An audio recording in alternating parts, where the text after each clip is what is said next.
성경봉독 시편 139편 1절로 4절을 읽도록 하겠습니다. 여호와여, 주께서 나를 살펴보셨으므로 나를 아시나이다. 주께서 내가 앉고 일어섬을 아시고 멀리서도 나의 생각을 밝히 아시오며 나의 모든 길과 내가 눕는 것을 살펴보셨으므로 나의 모든 행위를 익히 아시오니 여호와여, 내 혀의 말을 알지 못하는 것이 하나도 없으시니이다. 아멘.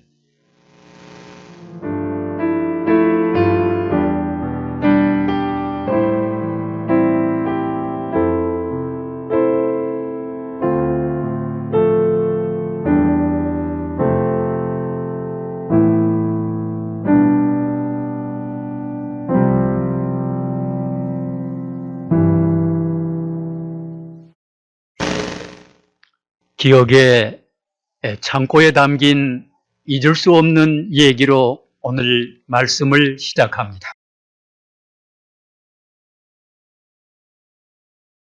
한 시골의 국민학교 선생님이 애들을 데리고 저 먼 바닷가에 원족을 가기로 했습니다.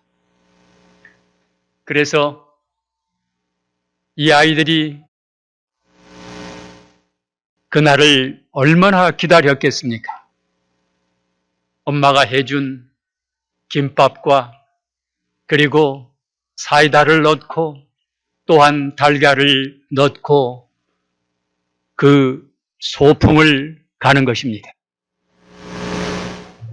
그래서 그날 그 아름다운 바닷가에서 점심을 먹고 선생님은 두 팀으로 나누어서 땅 따먹기를 시켰습니다. 그런데 한참 땅 따먹기를 하다가 남자들은 발로 차고 주먹으로 치고 코피 터지는 일대격전이 벌어진 것입니다. 여자들은 머리카락 잡고 싸우면서 서로 내 땅, 내 땅이라고 서로 싸웠습니다. 선생님이 이래 보니까 아파트 짓고 살 땅도 아니고 천년 만년 살 땅도 아닌데 서로 내 땅 하면서 싸우는 것입니다. 그래서 선생님이 호주머니에서 호루라기를 꺼내면서 호르륵 불면서 얘들아, 이제 다 끝났다. 우리 집으로 돌아가자고 말한 것입니다. 그래서 아이들이 서로 너 땅 내 땅 하면서 싸우다가 손을 털고 선생님 앞에 네 줄로 모여서 다시금 학교를 향하여 가는데 그 뒤에는 너 땅 내 땅 모래땅밖에 남는 것이 없었다는 얘기가 있습니다. 여러분, 우리 주님께서도 이제 머지않아 호루라기를 불 날이 옵니다. 다 끝났다. 우리 집으로 돌아가자고 말씀하시면 우리는 이 세상의 모든 것을 다 놓아야 할 것입니다.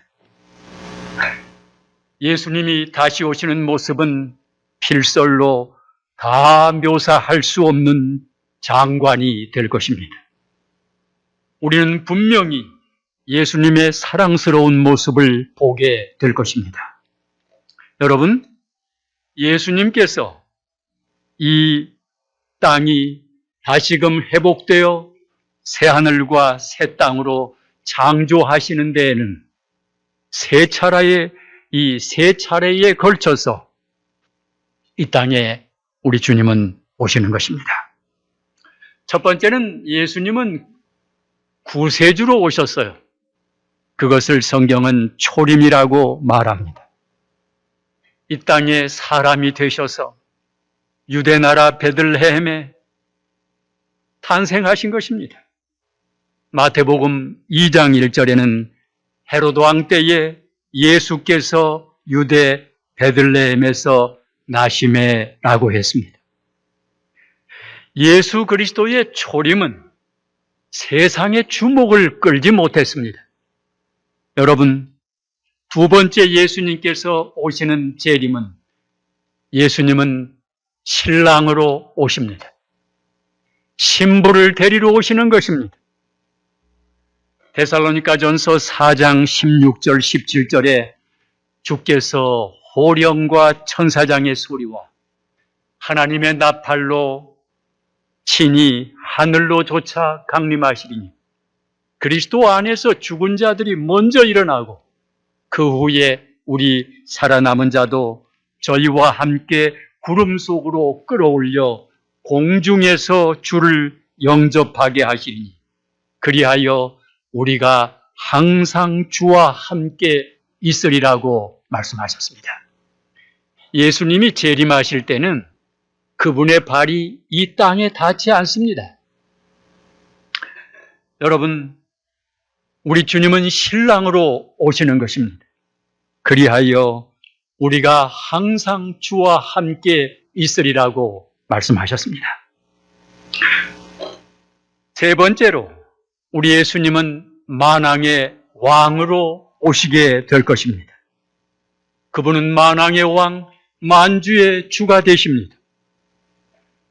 우리 가슴 뛰는 얘기에 여러분들이 보시면 그분의 의복과 다리에는 만왕의 왕, 만주의 주라는 이름이 쓰여 있다고 말했습니다.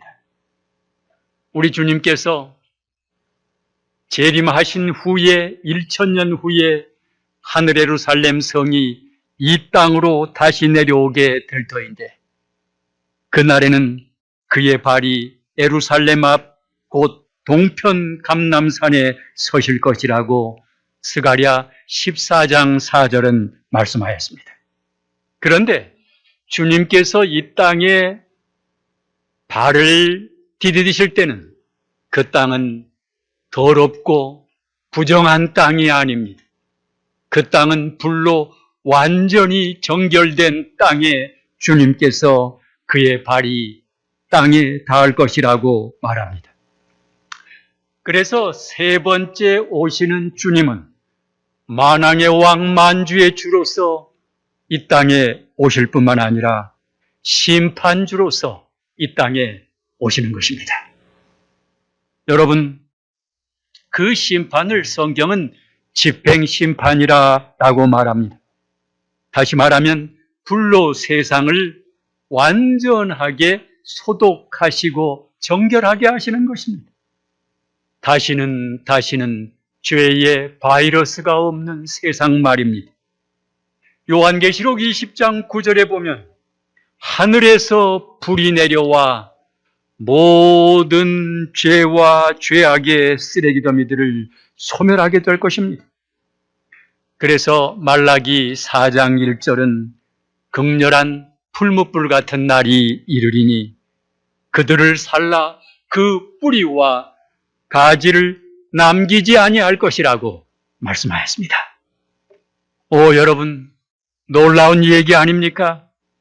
우리 하나님은 참으로 놀라우신 분이십니다. 성경학자들은 하나님의 본질을 얘기할 때 5가지를 말하고 있습니다. 첫 번째는 그분은 전지성을 얘기합니다. 그분은 모든 것을 아신다고 말씀하십니다. 두 번째로는 그분은 전능하십니다. 그래서 전능성입니다. 세 번째는 그분은 무소부재하신 하나님이십니다. 그리고 그분의 속성 가운데 또 하나는 불변성이라고 하는 거예요. 그리고 5번째 속성 가운데 하나는 영원성이라고 하는 것을 여러분들이 기억하시기를 바랍니다. 인간의 유한성 때문에 한숨 지어본 적이 있다면 무한한 능력을 가지신 하나님의 품에 안겨야 할 것입니다. 성경을 통해서 말씀하시는 하나님의 본질, 하나님의 속성을 우리가 배울 때에 우리의 마음에 평화가 가득하기를 바랍니다. 그리고 주님을 의지하는 마음도 간절하시기를 축원합니다. 오늘은 하나님의 전지하심에 대해서만 우리가 말씀을 묵상하려고 합니다. 하나님은 모든 것을 아십니다. 전지하심, 과연 얼마큼 하실까요? 요한일서 3장 20절에는 우리의 마음보다 크시고 모든 것을 아시는 하나님이라고 말씀하십니다. 하나님은 전지하십니다. 그분은 나의 생각까지도 속속들이 다 알고 계신다는 말씀입니다. 그러므로 하나님께 감추어질 것은 아무것도 없는 것입니다. 전도서 12장 14절에는 하나님은 모든 행위와 모든 은밀한 일을 다 아십니다. 그래서 선악간에 심판하시리라고 말씀하셨습니다. 여러분, 하나님의 심판은 그래서 가장 공정하다는 사실을 기억하시기를 바랍니다.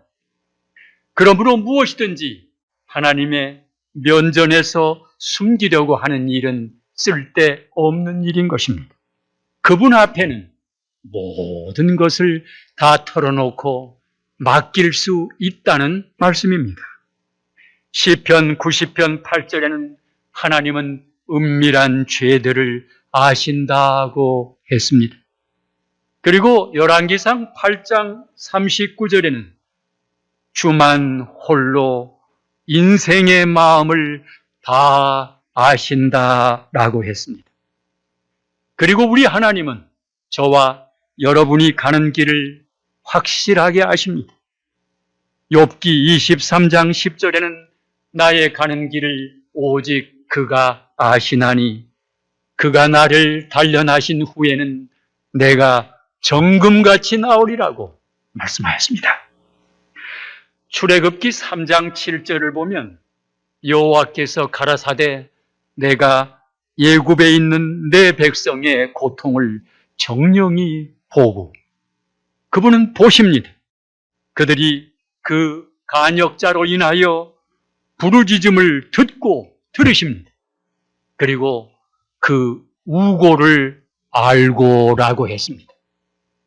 우리 하나님은 보시고 들으시고 알고 계신다라고 말씀하십니다. 역대상 28장 9절에도 내 아들 솔로몬아 너는 내 아버지의 하나님을 알고 온전한 마음과 기쁜 뜻으로 섬길지어다. 여호와께서는 모든 마음을 감찰하사 모든 의도를 아시나니 내가 만일 그를 찾으면 만날 것이라고 말씀하셨습니다. 우리 하나님은 우리의 마음의 동기까지 다 아신다고 말씀하십니다. 그리고 저와 여러분의 머리털까지도 세신다는 사실을 여러분 기억하시나요? 하나님은 극히 작은 것도 아십니다. 성경에 머리털이라고 하는 말이 몇 번 나왔는가를 살펴보면 53번이 언급된 것을 발견할 수 있었습니다. 여러분, 머리에 많이 나 있는 털을 뭐라고 말하죠? 머리카락이죠. 다른 말로 머리칼이라고도 하고 머리털이라고도 하죠. 거물로 말하면 그 부분은 이 지붕 부분이에요. 여러분, 어떤 집이든지 지붕이 아주 근사하면 그 집이 아주 가치가 있게 보이지 않습니까? 머리카락은 한 달에 평균 10mm에서 약 13mm 정도가 자란다고 합니다. 약 1cm에서 1.3cm 정도가 자라는 것입니다. 그런데 사람의 머리카락은 8만 개에서 약 13만 개 정도로 사람에 따라 차이가 납니다만 그렇게 머리카락이 많아요. 이 머리카락은 우리의 머리를 이렇게 보호합니다. 그리고 이 머리카락이 있으면 사람의 모습이 참 아주 나이스하게 보이지 않습니까? 머리 모양에 따라서 사람의 모습이 많이 틀려 보이죠. 여러분, 머리칼이 얼마나 소중한지는 우리 남자들의 대머리를 보면 압니다. 그래서 대머리가 된 사람은 이 주변 머리가 없든지 소갈머리가 없든지 지붕공사에 많은 돈을 투자합니다. 제가 아는 집사님 한 분이 머리를 많이 심고 왔다고 하면서 저에게 보여주셨던 기억이 납니다.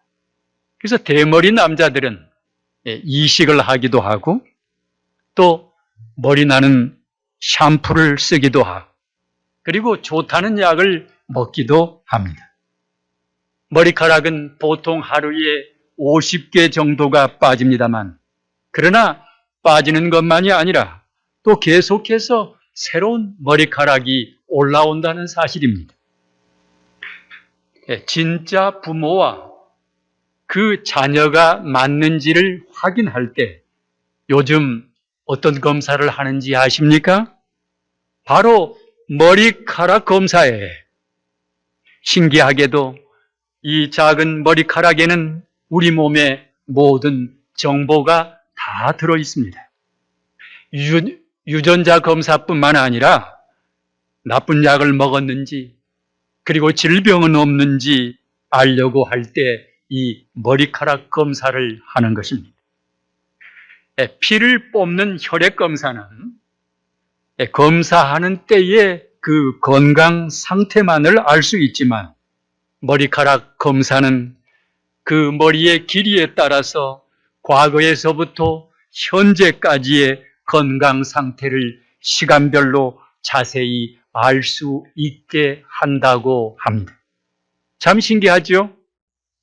그런데 여러분, 성경에는 머리카락에 대해서 어떻게 기록했는지 한번 살펴보시기를 바랍니다. 너희에게는 심지어 머리털까지도 다 세신 바 되었나니 두려워하지 말라. 너희는 많은 참새보다 귀하니라. 누가복음 12장 7절에 있는 말씀입니다.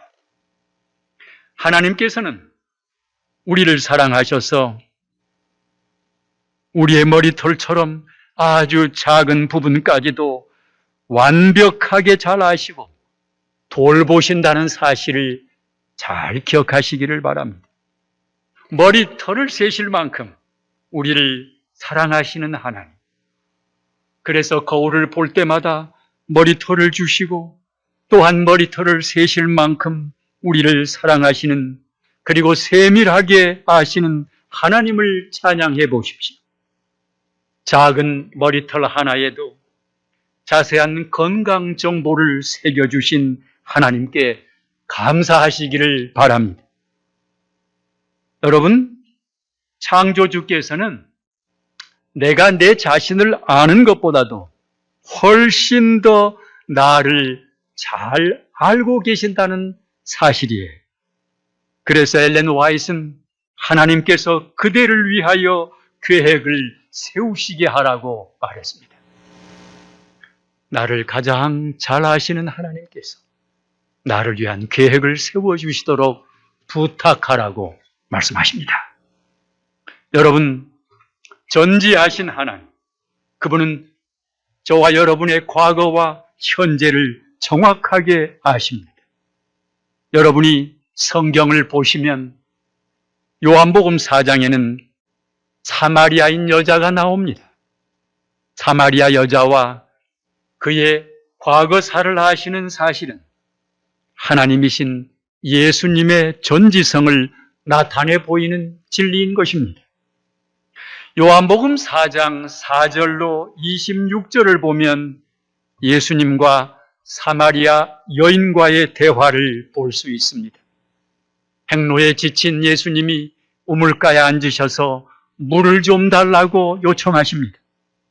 그때 그 여인은 당신이 유대인이면서 어찌 사마리아인 여자인 나에게 물을 달라고 하십니까?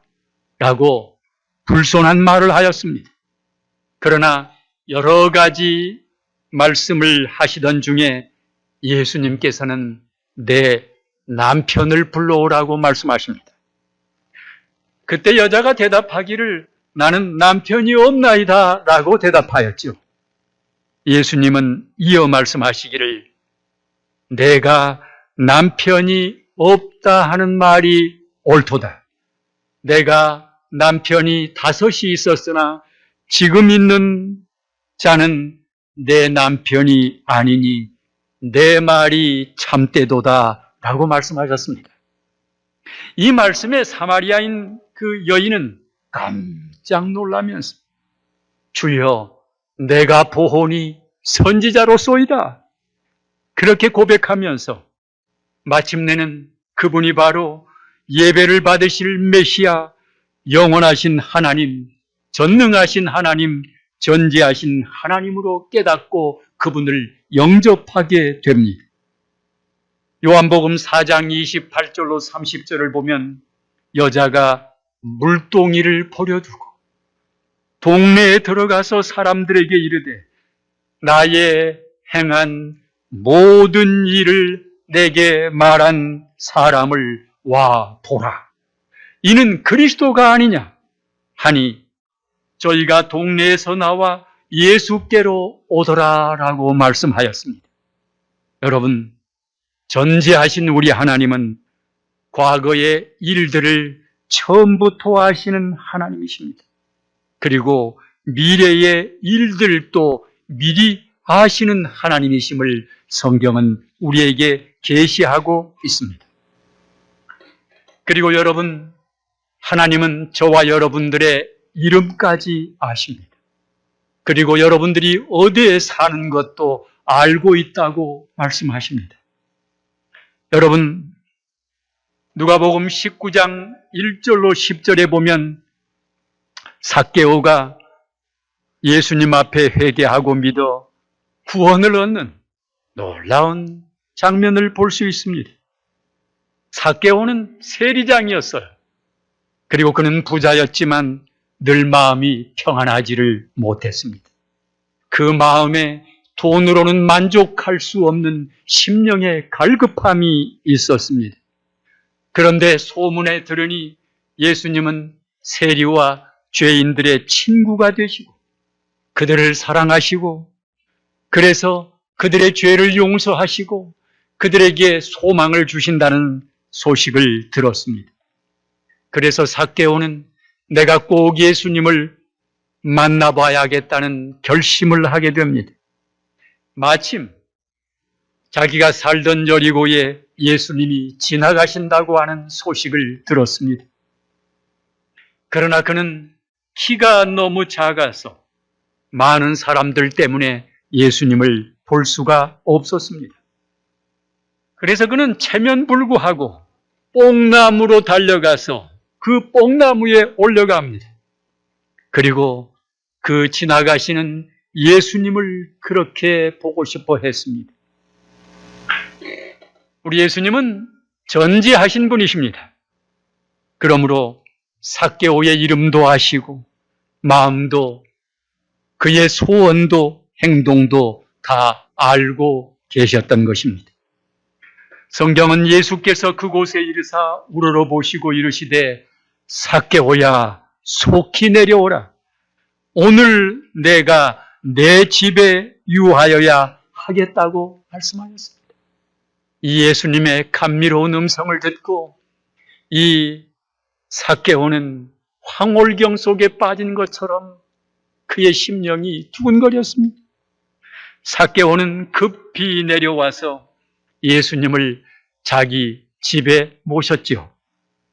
삭개오는 마음속으로 놀라지 않을 수가 없었습니다. 어떻게 초면인데 내 이름, 내 마음, 내 행동을 다 알고 계시는 것일까? 그는 마침내 예수님이 전지하신 분이심을 깨닫고는 예수님 앞에 자기의 죄를 철두철미하게 회개하였습니다. 주여 보시옵소서, 내 소유의 절반을 가난한 자들에게 주겠으며 만일 네 것을 토색한 적이 있으면 4배나 갚겠나이다 라고 하였습니다. 그리고 여러분, 성경을 보면 하나님은 모든 것을 정확하게 아시는 사건을 여호수아 7장 사건을 통해서도 발견하게 됩니다. 이 도적 아간을 잡아낸 사실을 여러분들이 여호수아 7장에서 볼 수 있어요. 이러한 사실은 우리 하나님의 전지하심을 우리에게 확신시켜 주는 것입니다. 여호수아 7장 1절로 26절까지의 내용을 짧게 요약한다면 아간이 여호와의 말씀을 어겨서 그 시날산의 아름다운 외투 한 벌과 그리고 은 200세겔과 50세겔 중에 금덩이 하나를 탐냅니다. 그리고 그것을 도적해서 자기 장막 땅 속에 감추었지만 하나님께서 찾아내신 사실은 우리 하나님의 전지하심을 계시하고 있는 것입니다. 성경에는 또한 하나님께서는 우리가 드리는 신실한 헌금도 아시는 것입니다. 제가 오늘 누가복음 21장에 있는 말씀을 1절로 4절까지를 읽습니다. 신약성경 132쪽입니다. 예수께서 눈을 들어 부자들이 연복궤에 헌금 넣는 것을 보시고 또 어떤 가난한 과부의 2렙돈 넣는 것을 보시고 가라사대 내가 참으로 너희에게 말하노니 이 가난한 과부가 모든 사람보다 많이 넣었도다라고 말씀하셨어요. 저들은 그 풍족한 중에서 헌금을 넣었거니와 이 과부는 그 구차한 중에서 자기의 있는 바 생활비 전부를 넣었느니라 라고 말씀하셨어요. 여러분, 우리 올림픽 교인들은 하나님 앞에 신실한 청지기들도 있습니다. 많이 있습니다. 그런데 그 액수가 중요하지 않습니다. 정직하게 하나님 앞에 드리는 것이 중요합니다. 이 세상에 가장 공정한 것이 있다면 시간과 그리고 죽음과 그리고 저는 11조라고 생각합니다. 우리가 얻은 소득의 11조와 그래서 이 11조는 내 것이 아니에요. 여러분들이 우리 그 방송 미국 교회의 그 예배 실황을 보면은 헌금 기도를 할 때 당신의 11조와 우리의 헌물을 주님께 드립니다 라고 기도하잖아요. 그래서 11조는 어느 누구나 공정합니다. 그런데 오늘 여기에 그 가난한 과부의 2렙돈, 이 2렙돈은 얼마나 되는 것일까요? 마가복음 12장 42절에 보면 이 한 가난한 과부는 와서 2렙돈, 곧 한 고드란트를 넣는지라라고 말했습니다. 다시 말하면 이 2렙돈은 한 고드란트예요.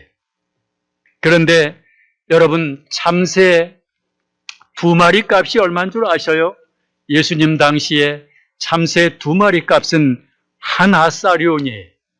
한 아사리온에 참새 2마리가 팔리는 것이 아니냐라고 예수님이 물으셨죠? 그런데 한 아사리온은 4고드란트가 한 아사리온이에요. 아시겠어요? 4고드란트가 한 아사리온이에요. 그런데 보통 노동자들이 하루에 임금을 받는데 그것을 성경은 하루 품삯을 한 데나리온이라고 말해요. 하루 품삯이 얼마라고요? 한 데나리온이. 미국 돈으로 말한다면 아마 한 120불 정도 될 거예요. 하루 품삯이니까요. 그런데 한 데나리온은 16아사리온이 한 데나리온이에요. 다시 말하면 결국 2렙돈이라고 하는 돈은 하루 품삯의 64분지 1에 해당하는 돈으로 지극히 보잘것없는 액수입니다. 그러나 하나님 앞에 주님을 사랑하는 마음으로 드린 이 헌금을 주님은 소중히 보시는 것입니다. 성경은 우리 예수님께서 감추인 것이 드러나지 않을 것이 없다고 말씀하시고 숨은 것이 알려지지 않을 것이 없느니라고 마태복음 10장 26절은 말씀하십니다. 재림을 기다리는 사람들은 감추인 것이 다 드러난다고 하시는 예수님의 말씀을 복음으로 받아들이는 거예요. 우리 재림교인들은 재림 전 심판, 조사 심판을 믿습니다. 그래서 그분은 모든 것을 아시고 믿음으로 그분께 나아가 우리의 죄 용서를 구하는 모든 죄가 도말된다고 하는 사실을 우리는 확실히 믿습니다. 그래서 이사야 1장 18절에 여호와께서 말씀하시되 오라 우리가 서로 변론하자. 너희의 죄가 주홍 같을지라도 눈과 같이 희어질 것이요 진홍같이 붉을지라도 양털같이 희게 되리라고 말씀하신 것입니다. 여러분 오늘 꼭 기억하실 말씀은 오라 우리가 서로 변론하자는 이 말씀입니다. 이 말씀은 대속죄일에 정결케 됨으로의 놀라운 초청입니다. 다시 한번 말씀드립니다. 이 말씀은 대속죄일에 그 정결케 됨으로의 놀라운 초청이라는 사실입니다. 발바닥부터 머리까지 성한 데가 없는 절망적인 죄가 있다 할지라도 우리 때문에 발끝부터 머리까지 상처투성이로 우리 죄를 짊어지신 십자가의 예수님, 그리고 그 예수님이 십자가의 피, 그래서 지성소에 계신 예수님이 나의 피 하시면서 우리를 위하여 중보하신다는 사실을 기억해야 합니다. 너희의 죄가 주홍 같을지라도 진홍같이 붉을지라도 눈과 같이 희어지고 양털같이 희게 되리라고 하는 말씀을 믿으시면 아멘 하시기를 바랍니다. 살아계신 그분이 오늘 우리에게 새롭게 됨을 허락하시는 것입니다. 저는 오늘 말씀을 마치면서 여러분들에게 호소합니다. 여러분, 인생은 유한하고 우리 인생은 무지합니다. 잠언 27장 1절에 너는 내일 일을 자랑하지 말. 하루 동안에 무슨 일이 일어날는지 내가 알 수 없음이니라고 말씀하셨고, 야고보서 4장 14절에 보면 내일 일을 너희가 알지 못하는도다. 너희 생명이 무엇이뇨?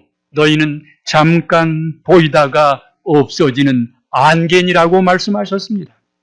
그러므로 겸손히 우리가 하나님을 의지하고 모든 것을 아시는 그분께 지혜를 구하십시다. 그래서 야고보서 1장 5절을 보면 너희 중에 누구든지 지혜가 부족하거든 모든 사람에게 후히 주시고 꾸짖지 아니하시는 하나님께 구하라. 그리하면 주시리라고 말씀하셨습니다. 여러분, 하나님이 주시는 지혜로 여러분들의 남은 인생을 살아가는 은총이 함께 하시기를 축원합니다.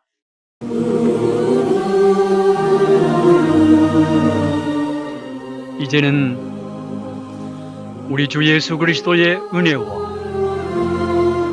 하나님의 크신 사랑과 성령의 감화, 감동, 인도 충만케 하심이 하나님은 전지하심을 알고 그를 의지하며 살아가려는 모든 올림픽의 성도들 머리 위에 이제로부터 영원한 주님의 사랑이 주님의 인도하심이 함께 하시기를 예수 그리스도의 이름으로 축원하옵나이다. 아멘.